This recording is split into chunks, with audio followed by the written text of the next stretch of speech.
talk about how it's usually done in a boulder competition. So in most bouldering events, including the Climbing World Cup, each boulder problem or route can be identified by the same color hole. These are problems crafted by our route setters who spend hours deciding, planning, and putting up the holes to make the climbs fun but challenging for our competitors. In each problem, the route setters mark a starting hold, zone holds, and the stop hold. So on our walls right now, you can see that we have two marked zone holds. We have a low zone marked with green tape and a high zone marked with blue tape. So every time a climber attempts a problem, they can be scored with a low zone or a high zone or a top. Any other unmarked hold that the climber reaches has no bearing. The only point a climber can earn is either low zone, high zone, or a top. So at the end of the competition, rankings are based on the climber who has, first and foremost, the most number of tops. And if any climbers are tied on the number of tops that they achieved, then their tie is broken based on the number of high zones that they reached. The last tiebreaker is the number of low zones reached. Unlike other bouldering competitions, the number of attempts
So please step up over here.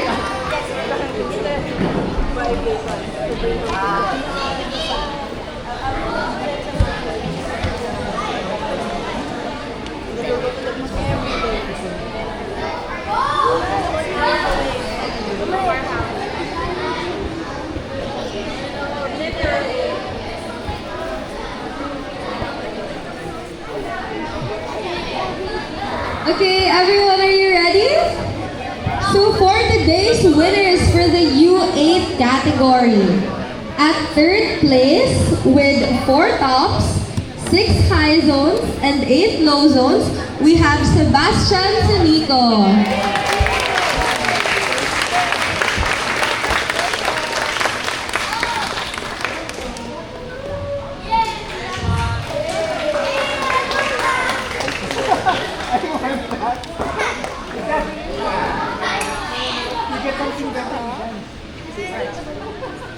Tops, 6 high zones,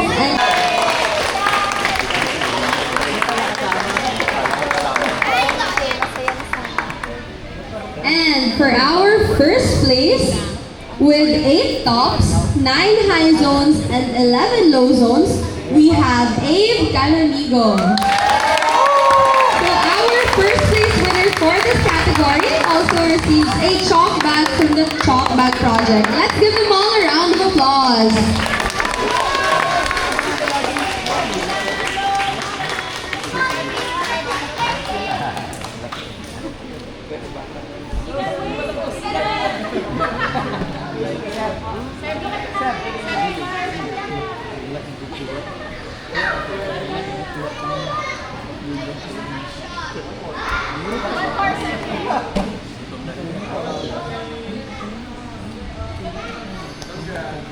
Thank you to our 5 tops, 6 high zones, and 8 low zones. We have Bella Pacheco.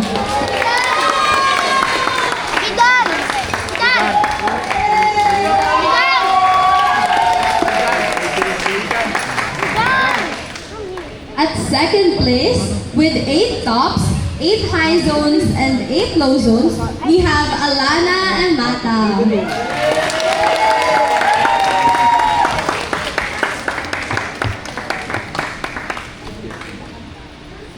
And at first place, with 11 tops, 13 high zones, and 18 low zones, we have Griffin Quintela.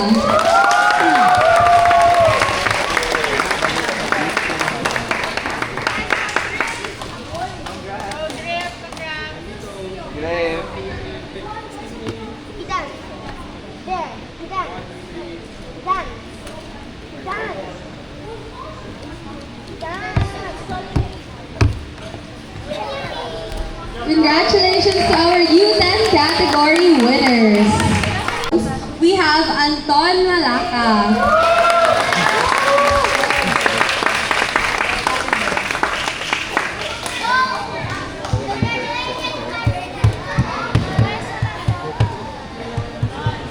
And for first place, with 12 tops, 12 high zones, and 15 low zones, we have Dirk Alan De Leon.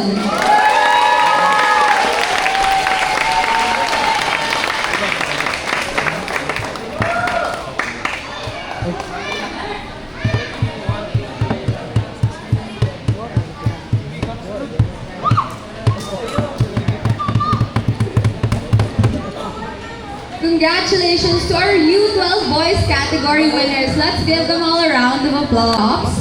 8 high zones and 10 low zones. We have Cara Isabel Lim.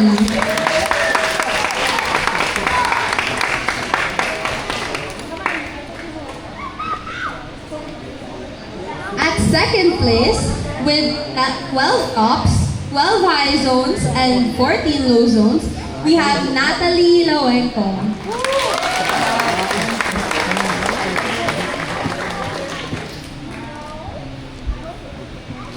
And at first place, with 13 tops, 15 high zones, and 16 low zones, we have Amani Canonigo.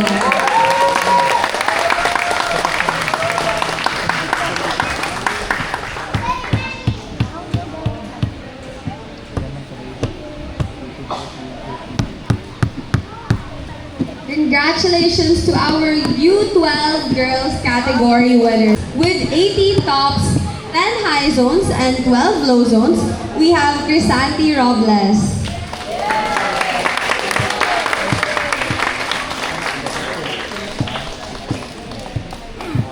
And at first place, with 16 tops, 16 high zones, and 17 low zones, we have Gianna Quintela.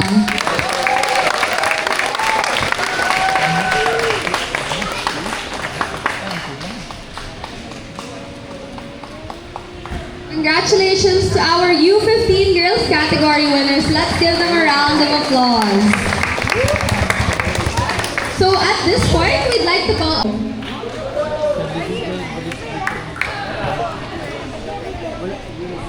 We'll do one with all the winners, then we'll do one with all the participants after. So all the winners, please come back here on the podium so we can take our group photo.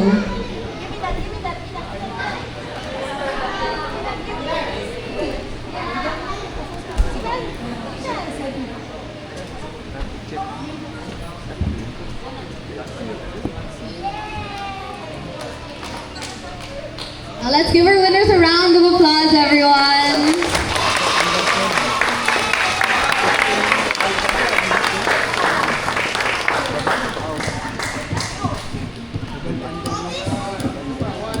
So now, let's invite all the participants to join the photo. Let's go, guys. Sayang kayo ba? Wala ko ka-register. So all our participants, let's come here to the podium to join the photo.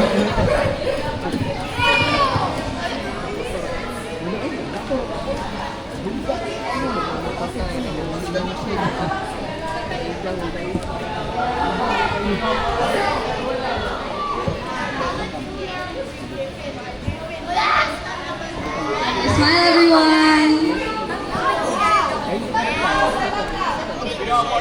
Wala, hindi mo sila Dungos na duha kaya naman ang isa karuta na nain na smile na girl. 18 na ba ito karuta? 20 isa karuta pa. Now we'd like to invite all the YWF and Boulder 24 crew to take a photo with our participants who are amazing morning it's been. Thank you to our incredible technical team, the wonderful staff from Boulder 24 and the Davao climbing community, and of course all of you, our climbers, spectators, for bringing so much energy this morning. Now, if you'd like to join the remaining YWF competition, our next legs will be on July 27 at Bouldering Hive Green Hills, August 17 at Power Up Tandangsora, and September 20 at Boulder World in SM Mall of Asia. So you can still sign up for the remaining competitions once we reopen registration next week. Complete results for the competition will also be posted on climbphilippines.com. And please follow us on Instagram at YWF Climbing for the latest announcements. We can't wait to see you again in the remaining legs of YWF 2025. Thanks, everyone!